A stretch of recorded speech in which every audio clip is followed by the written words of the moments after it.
காட்டோட மைய பகுதியில் நிறைய மின்மினி பூச்சிகள் வீடு கட்டி வாழ்ந்து வந்துச்சு. அதில் ஒரு வீட்டில் 2 மின்மினி பூச்சிகள் இருந்துச்சு. அந்த 2 மின்மினி பூச்சிகளும் தங்களுக்குள்ள ரொம்பவே அன்பாகவும் பாசமாகவும் இருந்துச்சு. ஆண் மின்மினி பூச்சி ரொம்பவே இரக்க குணம் படைச்சதா இருந்துச்சு. இரவு நேரங்களில் ஆண் மின்மினி பூச்சி உணவு சேமிக்கிறதுக்காக அதனோட வீட்டில இருந்து வெளியே கிளம்பும். ஆண் மின்மினி பூச்சி வழக்கமாக ஒரு குளத்தங்கரை பக்கத்தில் இருக்கிற தானியங்களை சாப்பிடும். அந்த தானியங்கள் ரொம்பவே சுவை வாய்ந்ததாக இருக்கும். மின்மினி பூச்சி தானியங்களை சாப்பிட்டுட்டு மீதி தானியத்தை எடுத்துக்கிட்டு பெண் மின்மினி பூச்சிக்கு கொண்டு போய் கொடுக்கும்.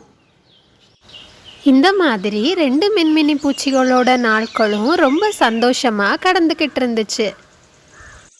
வழக்கம் போல் ஒரு நாள் மின்மினி பூச்சி ஆத்தங்கரை பக்கமாக தானியங்களை சாப்பிட்டுக்கிட்டு இருந்துச்சு. அப்போது யாரோ அழுற மாதிரி சவுண்டு மின்மினி பூச்சிக்கு கேட்டுச்சு. சத்தம் வர இடத்த நோக்கி மின்மினி பூச்சி பறந்து போச்சு. அங்கே ஒரு முயல் குட்டி அழுதுகிட்டு இருந்துச்சு. அந்த மின்மினி பூச்சியை பார்த்ததுமே முயல் குட்டி அழுதுகிட்டே சொல்லுச்சு, எனக்கு வீட்டுக்கு போகணும், எனக்கு வீட்டுக்கு போகணும். அட, பயப்படாத முயல் குட்டி, நான் உனக்கு கண்டிப்பா உதவி செய்கிறேன். ஆனா இந்த ராத்திரி நீ எப்படி இங்க வந்த? நான் உணவு தேடி ரொம்ப தூரம் வந்தேன். சீக்கிரமா இருட்டிட்டதுனால என் வீட்டுக்கு போறதுக்கு வழி எனக்கு தெரியல. எனக்கு தயவு செஞ்சு உதவி பண்ணுங்க. கவலைப்படாத முயல் குட்டி, என்கிட்ட இருந்து வர வெளிச்சத்தையே நீ பின்தொடர்ந்து வா. உன் வீட்டுக்கு போற வழியை நாம கண்டுபிடிச்சிடலாம். மின்மினி பூச்சியோட வெளிச்சத்தை பின்தொடர்ந்து முயல் குட்டி அதனோட வீட்டுக்கு வந்து சேர்ந்துச்சு. வீட்டுக்கு வந்த முயல் குட்டி ரொம்பவே சந்தோஷத்தோட மின்மினி பூச்சிக்கு நன்றி சொல்லுச்சு. உங்களுக்கு ரொம்ப ரொம்ப நன்றி மின்மினியாரே.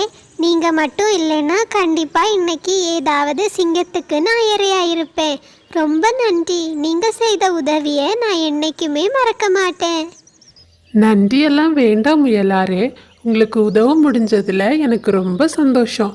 சரி, நான் இப்போ போயிட்டு வரேன் அப்படின்னு சொல்லிட்டு மின்மினி பூச்சி அதனோட வீட்டுக்கு கிளம்பிச்சு. இப்படியே கொஞ்ச நாட்கள் ரொம்பவே சந்தோஷமாக போய்கிட்டு இருந்துச்சு. கொஞ்ச நாள்லேயே அந்த மின்மினி பூச்சிகளுக்கு ஒரு அழகான சின்ன மின்மினி பூச்சி பிறந்துச்சு. மின்மினி பூச்சிங்க அதனோட குழந்தைய ரொம்பவே பாதுகாப்பாக பார்த்துக்கிட்டு வந்துச்சு. ஒரு நாள் மின்மினி பூச்சியை பார்க்கறதுக்காக முயல் அதனோட வீட்டுக்கு வந்துச்சு. வா முயல் குட்டி, உன்னை பார்த்ததுல எங்களுக்கு ரொம்ப சந்தோஷம். நீ ஏன் சோகமா இருக்க? முயல் குட்டி மின்மினி பூச்சிட்ட சொல்லுச்சு, நண்பா, நம்ம காட்டுக்கு மிகப்பெரிய ஆபத்து வரப்போகுது. பறவைகள் பேசிக்கிட்டு இருந்ததை நான் கேட்டேன். நம்ம காட்டில் பெரிய புயலும் மழையும் பெய்ய போகுது. எல்லா பறவைகளும் வேறு இடத்துக்கு மாறுறாங்க. நானும் நம்ம காட்டை விட்டு இப்போ போகிறேன். நீயும் குழந்தைகளும் பாதுகாப்பாக இருந்துக்கோங்க. ரொம்ப நன்றி முயலாரே. நானும் என் குடும்பமும் பாதுகாப்பாக இருக்கிறோம். உங்களுக்கு தெரிஞ்ச விஷயத்த எங்ககிட்ட சொன்னதுக்கு ரொம்ப நன்றி. நன்றியெல்லாம் எதுக்கு மின்மினியாரே? நீங்கள் மட்டும் அன்னைக்கு எனக்கு உதவலைன்னா நான் இன்னைக்கு உயிரோடவே இருந்திருக்க மாட்டேன். இன்னைக்கு ராத்திரியே மழை பெய்யறதா சொல்கிறாங்க. நீங்கள் பாதுகாப்பாக இருந்துக்கோங்க. நான் வரேன்.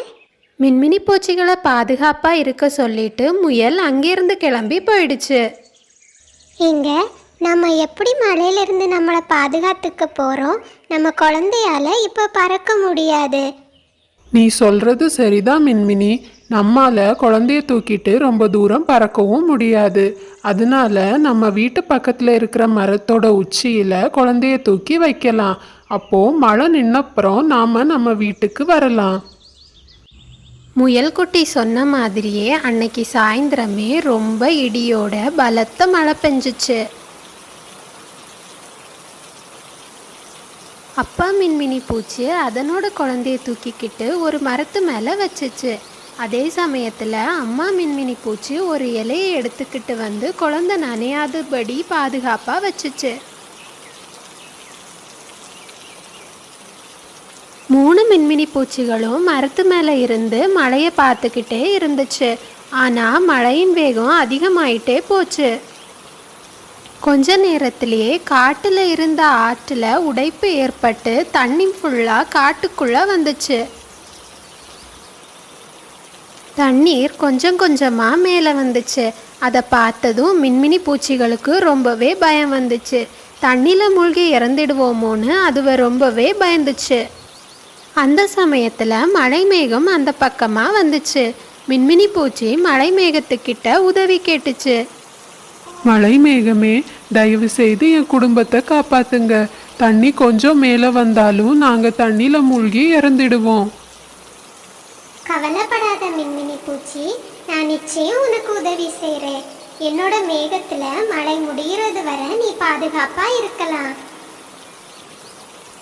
அப்படின்னு சொல்லிட்டு மழை மேகம் ஒரு மேக வீட வர வச்சது. அது சீக்கிரமா ரெண்டா பிரிஞ்சிச்சு.